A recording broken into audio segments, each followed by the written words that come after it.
Hello there. This con-socialist government is bankrupting the nation with its open borders policies. Yet another reason to destroy the Tories.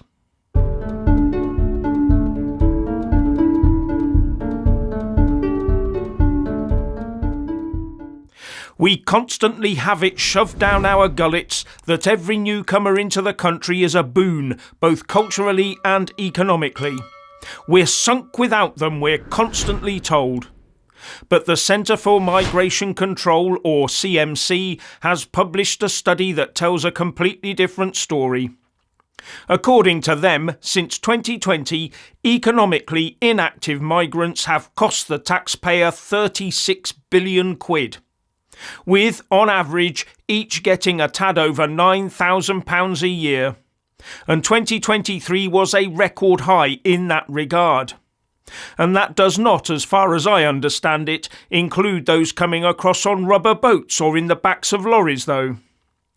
And in step some Tory MPs trying to sound all infuriated by the result of the policies that their party put in place. Tom Hunt, the deputy chairman of the Common Sense group of Tory MPs, which was set up to argue for immigration controls, said, "The only real issue we should consider when it comes to people moving here is whether or not they're going to make a positive contribution to the country. This data indicates that too many people have got into our country and simply been a drain on the public purse." Are we saying this has come as some sort of revelation to someone in Parliament? While another Tory MP, Andrea Jenkins, said, "This demonstrates that the financial costs far outweigh the benefits or the arguments that mass migration grows the economy. The British people are struggling to pay their bills and we are wasting taxpayers' money on this." Yet more words emanating from the mouths of MPs belonging to the very party that has caused all this. Do they really think people are still listening to their spoutings? No one believes them anymore. I'm convinced that the Tories select a few MPs to do the indignant rhetoric for the press and the masses, while the rest of them get on with dismantling the country for the benefit of international interests and big corporate business. Now, the report itself was based on data from the Office for National Statistics and the Institute for Fiscal Studies, and the CMC makes it clear how they derived their findings. And what they found out was that over the 4 years of 2020 to 2023, there were about 1 million economically inactive immigrants in the UK at any one time. And this cost the nation £35.84 billion over that period, or about £9 billion a year. That equates to roughly 17% of our defence budget, for example. Now, the total of economically inactive immigrants includes those over here to study, because they do still place a burden on our amenities and public services. Were they to be omitted, which is what the ONS statistics does, the figure would still be £6 billion to pay for about 675,000 people every year, making a total of those 4 years of £23.8 billion. And while this goes on, the woke lefties are pushing the idea that without open borders our economy will go over a cliff. They tell us that we can't afford to be the world's policeman, but it seems they all agree that we can be the world's health and social services provider. But with all these open borders, UK GDP has flatlined and our GDP per capita has fallen, meaning each of us is getting poorer.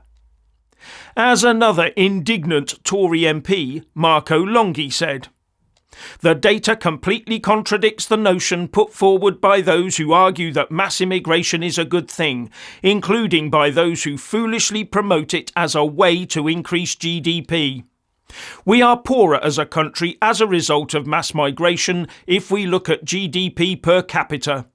Last month our economy contracted by 0.3%. How did mass immigration help there? But clearly it isn't just about GDP, it's about providing housing, welfare and other public services for immigrants who remain inactive. To those who say we need more for the NHS and business, I say let's invest in our own, more training, skills and better wages. It would be far cheaper in the long run than this ridiculous addiction and sticking plaster approach that immigration is. My message for all those Tory MPs is that you're in the wrong party if that's how you think, because your party is definitely on a completely different hymn sheet to yours. The Tory party of clowns has overseen the largest surge in newcomers ever, grown the population to the largest it's ever been, and failed to put in place true centre-right policies to grow the economy by making work pay. And while this goes on, we're hearing that today's middle-aged workers might end up having to work until they're 71 before they get what will be a much reduced state pension. If this fallacy about mass immigration being the saviour of the economy, we'd be planning to reduce the state pension age and increasing the amount, given the numbers of newcomers now arriving every year. The real truth is that we've been browbeaten by the woke lefties, calling people racist if they even question the concept of ever more open borders. And this has been cynically used by big corporates to import cheap labour. Remember, they've been able to pay 80% of what they pay Brit workers to fill vacancies in some sectors that have labour shortages. And don't tell me that doesn't drive wages down in those sectors. It's taken these con-socialists a dozen years of hard work to drive the country this far downhill. Do they seriously think they can miraculously turn the Titanic around at this late stage? In electoral terms, the Tories are at about 10 seconds to midnight on the doomsday clock, and all they do is more of the same. Even though polling is staring them in the face that they are toast in the next general election and will probably lose hundreds of seats. Over 50 of those MPs have already decided that their futures lie outside politics and will not be standing at that next general election. And I reckon we'll see many more in the coming months also make that decision now rather than face being humiliated. And in will step Keir the Neela flip-flop Starmer to finish the job the Tories and previous governments have been beavering away at for decades. And that job is the conversion of the UK away from being a vibrant and balanced economy with a strong national identity into a diluted, homogenised economy of dependency controlled by socialist outsiders. Socialist outsiders who also seem to be outside the socialist controls they set up for the rest of us. To say they despise us would be a huge understatement.